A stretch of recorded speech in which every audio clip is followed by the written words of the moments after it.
Welcome back to the channel, guys. My name is Jon Patton, and you may know this young man. This is Talon Sai. What's up? He is one of the best overlanding vehicle channels that I'm aware of. I wouldn't say that. I would say that. I appreciate it. I'm saying that. I love what he does. He makes some awesome content. You guys, after this video, you need to check it out. But what we're going to do is, since Talon has had, how many years did you stay in the van? I was like full-time living in my Sprinter van for 2.5 years, and I've owned it for coming up on 4 now, I believe. So 4 years of ownership, lived in it for quite a long time. What we are going to do is have Talon walk through my empty van and talk about what you would do if you had to start over. Yeah. Let's get to it. We're going to start with the outside. Okay. Also, guys, forgive us.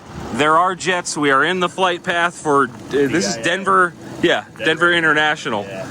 So we got a lot of jets flying over. Yeah, it's going to happen. Get over it. All right. So tell me what you would do. We're going to start on the outside. What would you do if you were starting over? So to preface this, when you're building a van, you really want to build it for what your actual intended use is. My van, when I bought it, I knew I wanted to live in it and travel the country, so I wanted to have all of the creature comforts. When it comes to the outside, I would kind of do it the same as my van is now, so I guess we'll just kind of start up front and like work our way around. Sure, that sounds great. Main thing is going to be wheels, tires, and suspension. You're going to be a little bit pigeonholed because you have a dually setup, so I think you said you only have like 4 different wheel options. Yeah, there's not a ton of wheel options. So wheel options, kind of limited, but obviously you would probably want to get some bigger tires on here. If you look at this compared to like my 275s, they're a little small. Yeah, yeah, and you can only, as far as I'm aware, they only make 16s for this. You can't get 17s. Okay, so that's kind of a downside. But again, if you don't plan on taking your van off-road all that much, you're going to be way better with a setup like this. So all of my perspective from this video is going to be coming from like an adventure vehicle that I can work out of and kind of like half-time live out of. Sure, yeah. So, wheels and tires, I would go a little bit bigger. Suspension-wise, there are a few different options, and there's more and more on the market basically every single year. I currently have Fox suspension, the Agile Rip Kit. So it's just a ride improvement package, and it lifts the van up a little bit and just makes it drive a lot nicer in like everyday situations. I've heard really good things about the Rip Kits, and they do make one for the dually. Oh, well then that would probably be one of your few options right now. It's hard with the dually too when it comes to suspension. Van Compass makes some great packages, and there's a new company called Invictus. I don't think they're doing anything for the dually. No, I asked them. Have you seen theirs? Yeah, it's awesome. We drove their vans in Baja, and it's like pre-runner kit, so cool, but kind of overkill for like the average person, and they're gonna be expensive. Yeah. So when it comes to budget too, you gotta think about all this stuff. Sure. So I guess coming around to the front, on my van, if you guys have seen it, we got bumpers and lighting. You don't really need bumpers and lighting. Right now, if I would do it again, I would probably opt for a low profile bumper with a winch. I use my winch on my van quite often. You can see it throughout some of my videos. So they make really nice low profile. I think CA Tuned is one company who's doing it. Backwoods Adventure Mods, I have their bumper on my current van, and they're making a low pro too. So Agile, actually, I saw it at the show. Agile actually has a new winch bumper. Their own winch on? Yeah, that's what I was told. Yeah, I haven't seen that yet, but I would probably opt for something a little more low-key for weight and just aesthetics, really. Sure. Some places to mount lighting would be great too. You can do roof rack and a roof bar up top there, which I'm sure you'll probably cross that bridge at some point. Having a roof rack on top of the van is a great hangout spot, great for flying drones, filming stuff when you're out in the mountains. So that's kind of my style of doing things. I spend quite a few shots on top of my van capturing content. Performance? I don't know if we're going to want to get into that, but I've tuned my van. You should delete your DEF system. We talked about that personally. I would like to delete mine. I'll get around to it at some point. It's just a nightmare for Mercedes, but I did a Rentec tune on my van. I did a Snorkel Intake, which was kind of an aesthetic thing. That goes over on this side? Yeah, so on the Sprinter, you actually cut a hole through here, and then it routes into the airbox. The reason I did it was mainly because of all the dust. Like when you were following me out to where we're at, super dusty, and your intake is right in the front, so that gets you a little bit cleaner air. Sounds cool with the turbo noises right next to your window too, but that's kind of overkill for most people as well.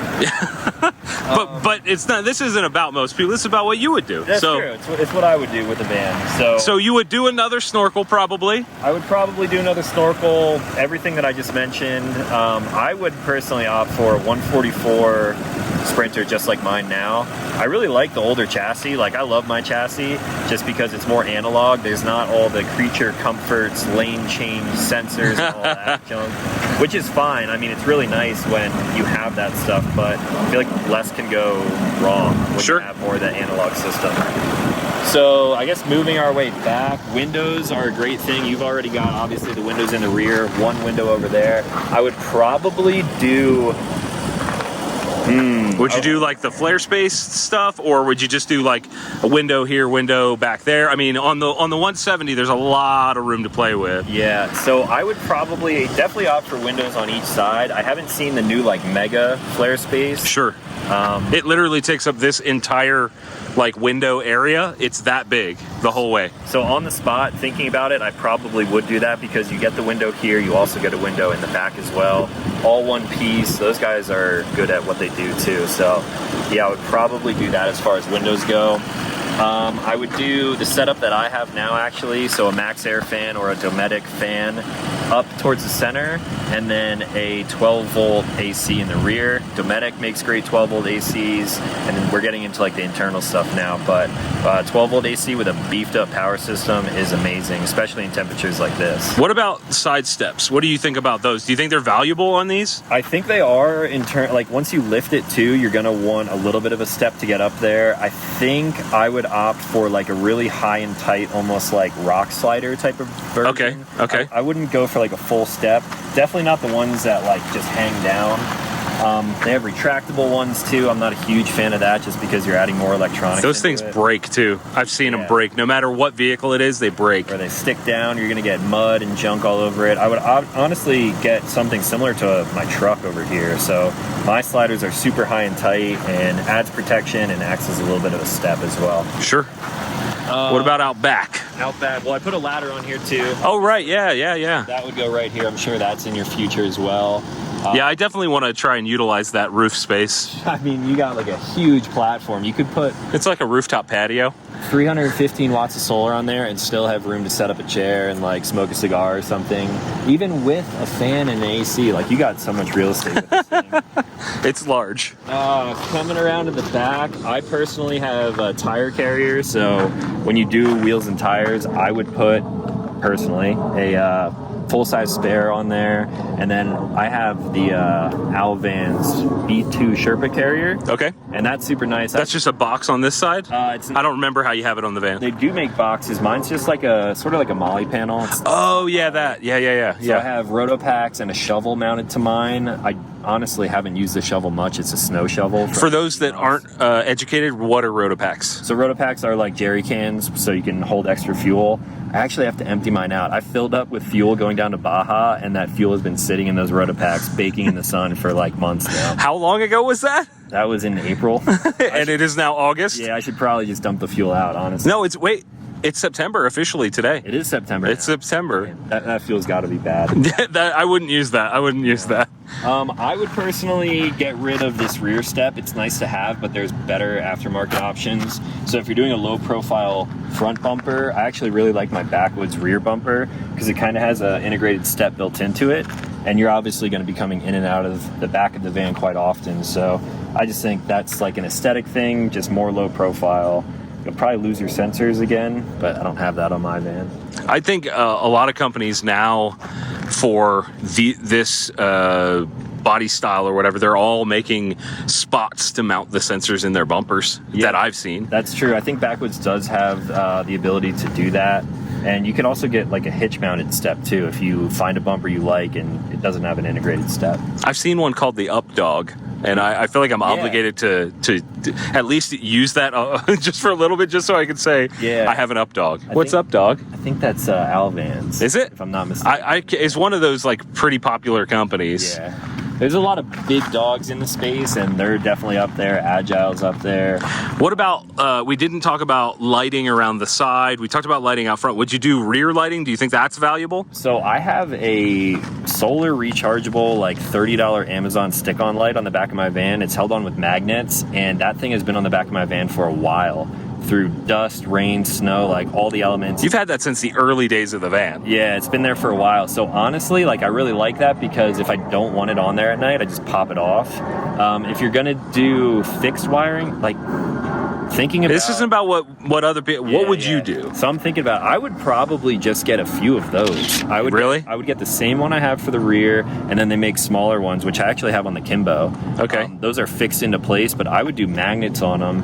And then if you don't want them on the outside, or if you want to move them around, you just move them. You can turn them off and on. You can pull them off completely. Did they have a motion sensor? Motion sensor, yeah. That's cool. With different levels of brightness. So like at night, if I'm sleeping with my bed here and the window is open, if wildlife or someone walks up behind my van in a parking lot, that light will come on. So it's kind of like a security thing, actually, which that's a whole nother video to talk about. Security of living in a van. Yeah, right. Okay, let's keep it rolling. So, How about a flare on this side? Is that something that interests you? For someone your size, yes. It probably wouldn't interest me as much now, but I would still do it because just having a little bit extra space in the van would be great. So I would probably go with flare space. If I'm doing a mega flare on that side, I would get one to match this side. This side, you're a little bit restricted because the door opens up. And yeah, I mean that mega flare this one tapers, and that one's full. I think it's 8 inches deep. It's huge. They're pretty massive. One thing I would do right here, actually, I'll show you on my van, but I have it's like a half doorstop. So it's a little billet piece of aluminum, I'm assuming, that I JB welded into this track. That way you can stop your door at a specific length.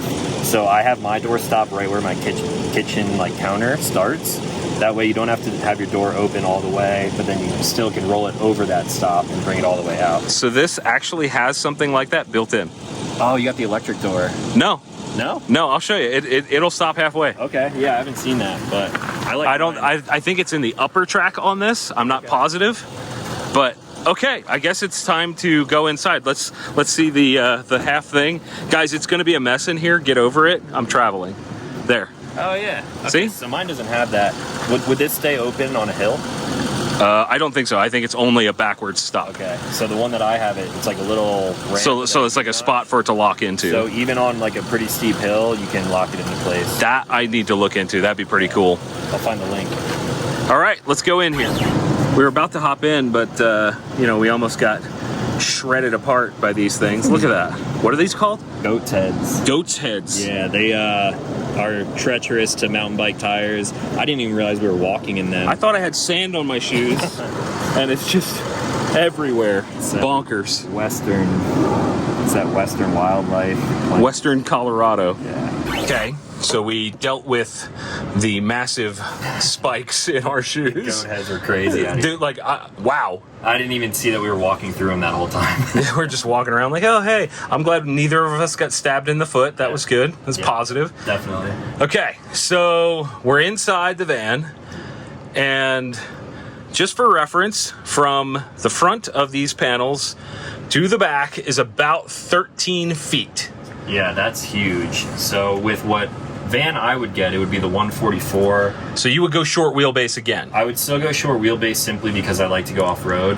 So you're gonna, I mean, it's not like night and day difference, but you're gonna be able to take a 144 wheelbase Sprinter further than you can take 177. Right. It's the longer, it's a 170. 170. The longer wheelbase is, what is that, like 3 feet longer or something like that? Yeah. It's substantial. And parking in normal parking spots too. Like I've never done that. It just doesn't work. It doesn't work. So like a 144, you can still park in normal spots. So even if you're not going off-road, like it's just more maneuverable. So that's why I would opt for that. So how would you lay this out if you were to start over? You're in a 2019 Winnebago Revel. Yep.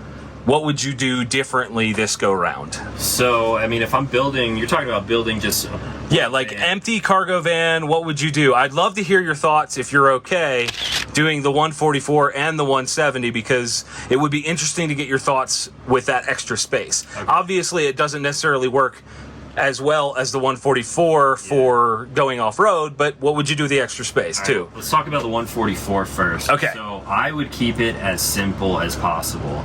The main things, obviously, insulation and walls. You want to get this thing built out to a place where you can actually start adding features, a bed, a kitchen area, whatever you may want in there. So all that stuff is pretty straightforward. So just get floors, walls, everything insulated. Would you do like an L-track floor, do you think? So I actually like this flooring. I know you said it's not insulated underneath. Correct. It's just like a ply. Yeah, I would definitely insulate underneath. You probably don't have to. Unless you're planning on like living out of it full time. My van floor is like not insulated. Winnebago may say it is, but it's like not great. So I actually have floor liners on there. So when you're walking on it in the wintertime, it's actually not too bad. That makes sense. And obviously the better insulated it is, the better your heating system will work and the better your AC or just keeping it cool will work as well. So you're controlling you're like maintaining the climate in here. Is that the idea? Exactly. And like a lot of people think putting an AC up here is end all be all. I did a full video on it, why it is not. Like we're sitting in a metal box getting baked by the sun at 5,000 feet in elevation right now. It's going to be hot regardless. You know, recently, I think it was your buddy Johnny at Nomadic just put out a video showing how much you can control the temperature, but at a certain point you just can't. Yeah, that's what I'm saying. It's not end all be all, but knowing how mine performed, I would still want one. Just because it's not super expensive, doesn't take up a ton of space, and with this space, like you have all the space on your roof. So. Would you say that it's good for on days like this where it's pretty warm out, just taking the edge off? Yeah, right now, like it's not super hot unless you're standing in the sun. So if you close up your back windows, close the door, you have the current, like the chassis AC running. If you turn that on, it would get like pretty comfortable in here. Oh, cool. Completely fine. So, what about like layout? Would you do like the galley in the same spot? I'm going to step back here. So your galley is here, your kitchen area is here with upper cabinets, right? So my kitchen comes out to about here. I think before I would even talk about the layout, I would talk about the heating and the power system. Okay, let's talk about it. So max air fan, AC, power system would be like top priority. You want to have, at least I want to have a ton of lithium. Maybe 1,000 amp hours. I currently have 630 in my van and it's been great, but I'm constantly charging cameras, have the lights on, induction cooktop, things like that. So I would figure out where to put the power system first, because that is one of the main things that you would put in before you actually build around it. Where is it in your van now? Is it in front of the, like over in the side area? So it's a little bench seat in my van right here. I have the Roam Rig lithium system. So I have a stage 3 system, secondary alternator, 300 watts of solar on the roof. So power system would definitely come first if I was building a van. And I would mainly just keep it low to the ground. Preference to front and rear doesn't really matter to me. But once that is installed, then I would also do a hydronic heating system. Diesel heater tied into the diesel of the Sprinter van. I've worked on mine quite a few times. I know the ins and outs of them now. They're honestly very simple. Most people with any kind of mechanical knowledge could work on them. So I would probably opt for that heating system as well. While we're on the topic of diesel, would you do the extended range tank? I think it's a 47 gallon from S&B that you can get. That would be nice. Yeah, I probably would. Originally, I was like worried about that because I'm like, man, that's a ton of fuel, which means a ton of weight, but you don't have to have the tank filled all the time. So that's a very good point. Yeah, so I would probably do that. I kind of want to do that on my Tacoma as well.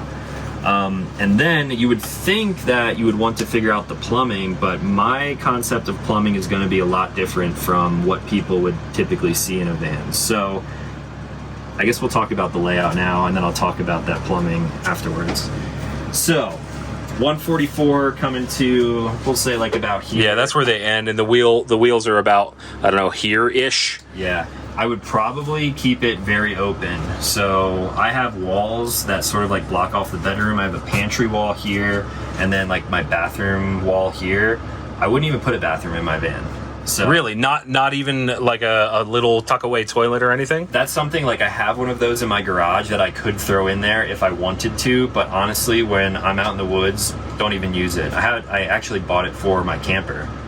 which I don't use. So He doesn't use the toilet. He does use the camper. I use the camper. I love the camper.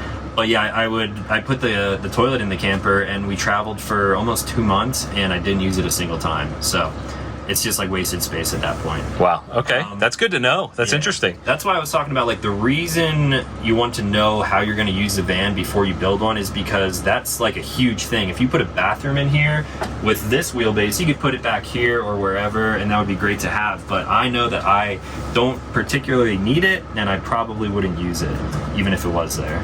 So bed in this area towards the back, of course, and then I want to keep everything open, so no walls for a bathroom, no real walls for a pantry. Honestly, kind of similar to a Storyteller layout. Theirs is very open. They have a shower that pulls out of cabinetry. They call that the Halo shower. Yeah, which is kind of neat if you're someone my size. I'm like normal human, 5'10", whereas John is like 7'4". No. So you like bump your head into the... I actually did. So I stepped in... I think it was at Adventure Van Expo in New Hampshire. I stepped into that shower basin, and they have a lock on the door that's, I don't know, this big, and right in the top of my head, like the bean on the top of a hat. Yeah. It wasn't ideal, but I get it. I like the idea. Yeah. I like the idea for sure. So I would do fixed bed in a relatively high location. I actually have bed risers, so the bed in my van can go up and down. I would probably do Murphy bed style, so I would kind of do no cabinets on this side. I would just do the bed with a break in the middle and legs that come down that just flip up, mainly to keep motorcycles or 29-inch tire mountain bikes underneath of it, and then definitely durable flooring like this, L-track to tie shit down to, like very utilitarian through and through. Right. I'm going to step back so people can get a feel for what that might be like. I mean, this thing is just massive. And all of this applies to a 170 wheelbase too. I'm throwing this goat's head out. I almost lost it. Look. Ugh. You almost stepped in a... Oh my gosh, that was almost a big deal. So even for 170, I would build it out relatively the same. Obviously, I'd have way more room. So I would do simple bed setup. I would probably do...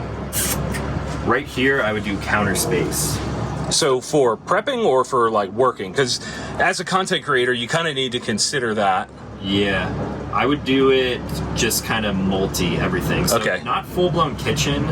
We can talk about the plumbing now. So sure. If this is my bed and this is my kitchen, I would do probably a 12-volt Dometic. And instead of an upright one, a 12-volt Dometic fridge. Fridge. So instead of a stand-up fridge, I would do a chest.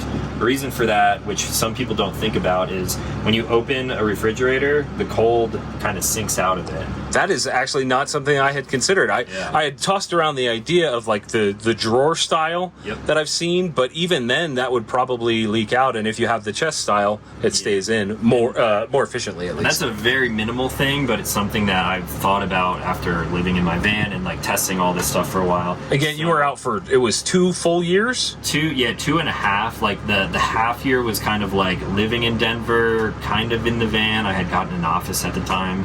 But yeah, full 2 years hanging out with friends, kind of doing what you're doing now. It's substantial. Yeah. It's a long time to be out in a van. You get addicted though. Yeah, it's so much. I never intended to stay in this area for. I've been here for like a week and a half now. Yeah, but I'm enjoying it a lot. It's a great area.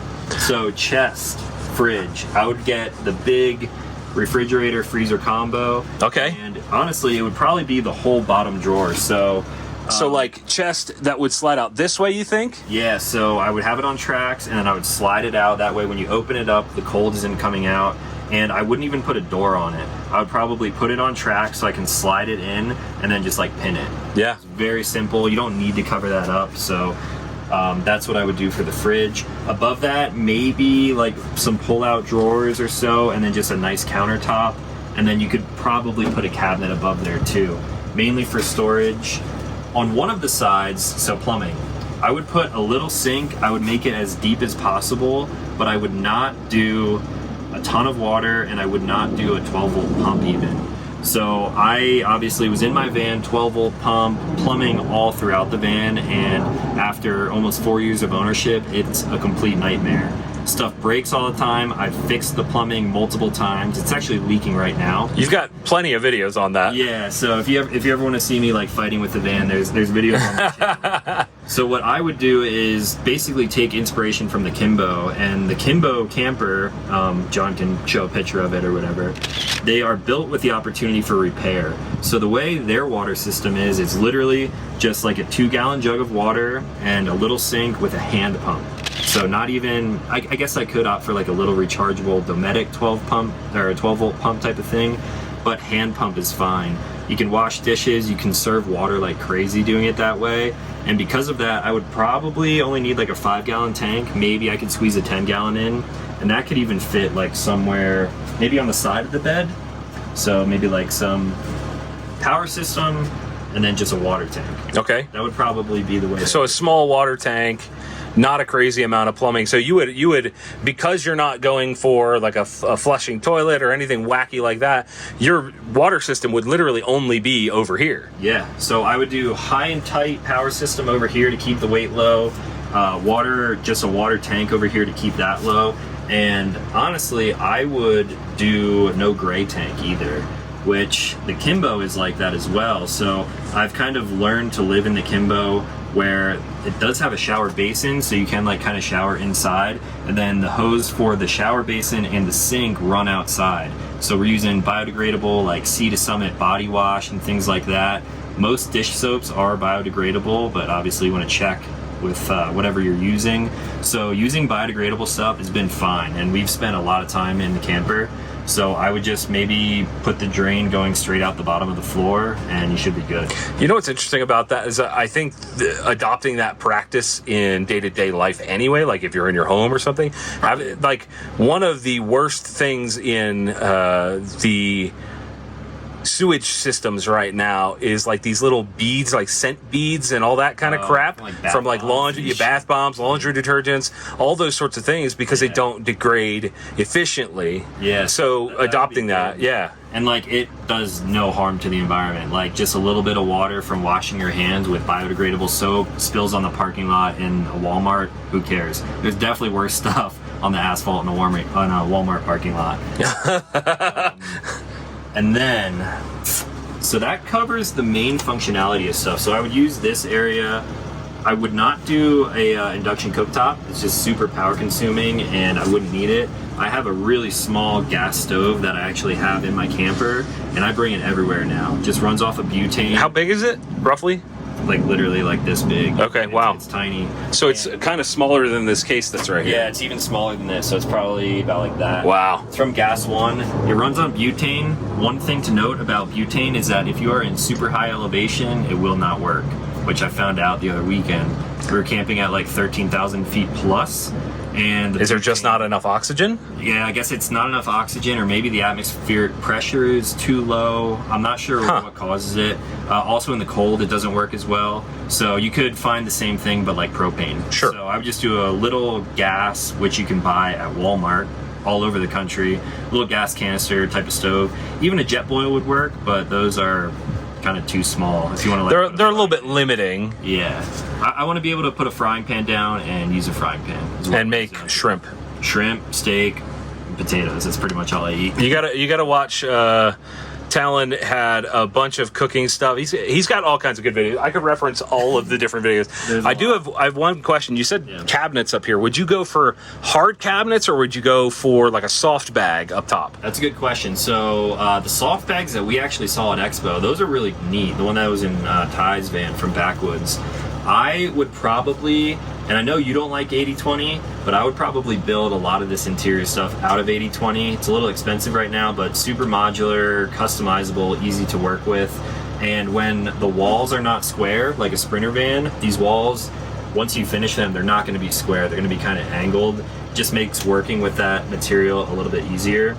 So for cabinetry, this is kind of interesting too. I would probably do an 80/20 cabinet with kind of like this, like it's like corrugated plastic. Yeah, I would do like kind of plastic on each side, and then I would do bungee cords across. I've seen setups like that. You know I love bungee cords. Yes, so yes. I would do setups like that where you don't need stuff to be completely covered.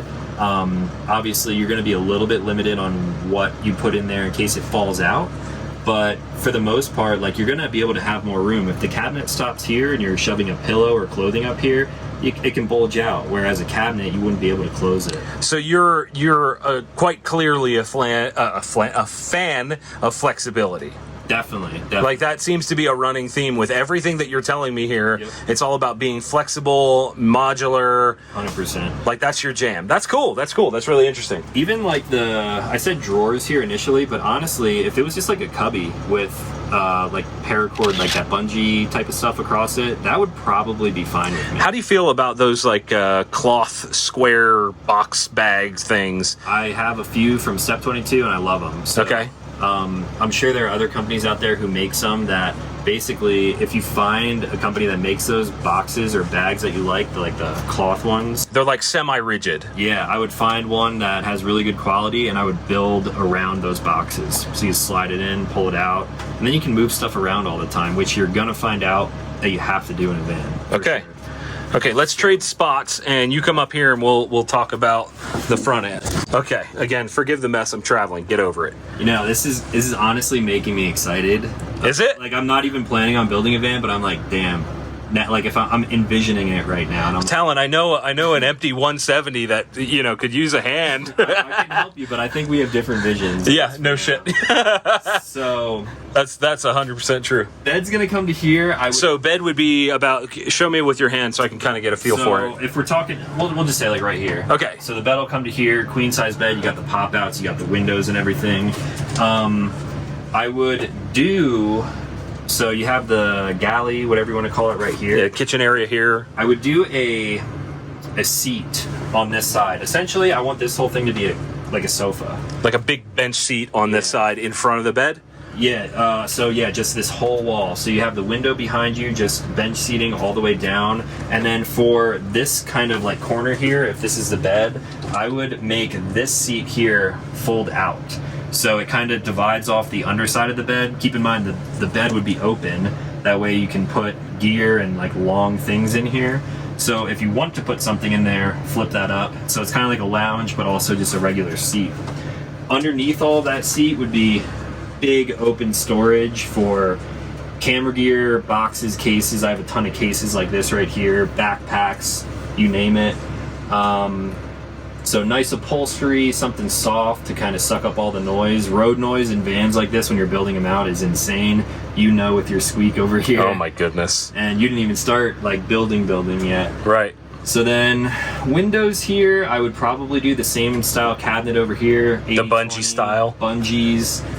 And that's pretty simple, but I honestly don't think I would do it any different than that. What about the front end? Would you do swivel seats again? Your van has that. Yeah, I mentioned this to you the other day. I would definitely do swivel seats. I know you said you have so much room you don't think you would actually use them. I guarantee if you put swivel seats in there, like right now, we could be chilling in those seats. Right, that's a good point. That's a fair point. Like, depending on the manufacturer, maybe an inch or two to the actual seat height. So for someone who is short, either the driver or the passenger, your feet may like dangle. Shout out to our editor Izzy. But just put a stool underneath your feet or something. Sure, yeah. Hey. So definitely swivel seats. Previously, I was opposed to overhead storage because I like the storage pockets up here. I mean, a few years ago when I was looking at this, every Sprinter would have overhead storage and then mount to this point down here. So you're saying it would just be flat across where this plastic is? Flat across here would kind of rest on here. So you have a big storage compartment, but now that I see this on yours, I really like this because I store stuff up here like window coverings for at night. And then you can still stand up here without like slamming your head too hard.